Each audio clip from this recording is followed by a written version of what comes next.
శోకము లేని సోమవారము కథ. ఒక బ్రాహ్మణుకు 4 కుమారులు, ఒక కుమార్తెయు గలరు.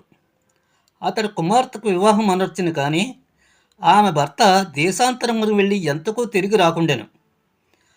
అదిచే ఆమె కన్నీరు మునుగా ఏడ్చుచుండెను. ఆమె శోకపుటంసురు తగిలి ఆ బ్రాహ్మణుడు నిరుపేదగా అయిపోయాను.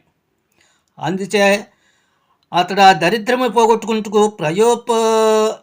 యోగకర్మయొక కార్యమును చేయదలచి ఒక చెరువును త్రవ్వించును.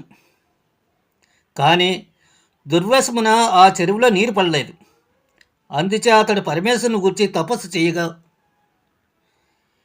పరమేశ్వరుడు ప్రత్యక్షమై అతని కోరిక నెరంగి, ఓయి విప్రుడా, నీ పెద్ద కుమారుని ఆ తూములకు అడ్డంగా వేసినచో నీ చెరువులో నీరు పడును. మరియు నీ కుమార్తె శోకము లేని సోమవారము నోము నోచవలను. ఆమె గత జన్మ ఎందు నోము నోచి ఉల్లంఘనము చేసినది. అందుచేత ఆమెకి ఈ జన్మమున నీ శోకమును ప్రాప్తమైంది. కావున ఆమె చెయ్యి ఆ నోము నోపించి కథ చెప్పించి అక్షంతలో ధరింపచేయవలను.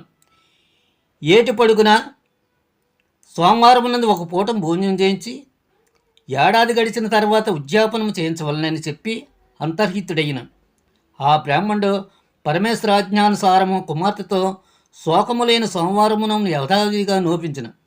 ఆమె భర్త తిరిగి వచ్చెను. అప్పటి నుండి ఆమె శోకము లేక సుఖంగా నుండెను. ఉద్యాపనము. మానటి సోళ్ళ బియ్యంతో అత్తెసరు వండి అడుగు అట్టను తీసుకుని మిగిలిన దానిపై ఒక రవికల గుట్టను వాసన కట్టి దానికి ఒక ముత్తైదువునికి దక్షిణ తాంబూములతో గంధాక్షలతో వాయును ఇవ్వవలను. కథలో లోపం ఉన్ననో వ్రతంలో లోపం ఉండరాదు. భక్తి ఎన్నచో పద్ధతి తప్పినను ఫలము తప్పదు. ఇది శోకములైన సోమవారం కథ సమాప్తం.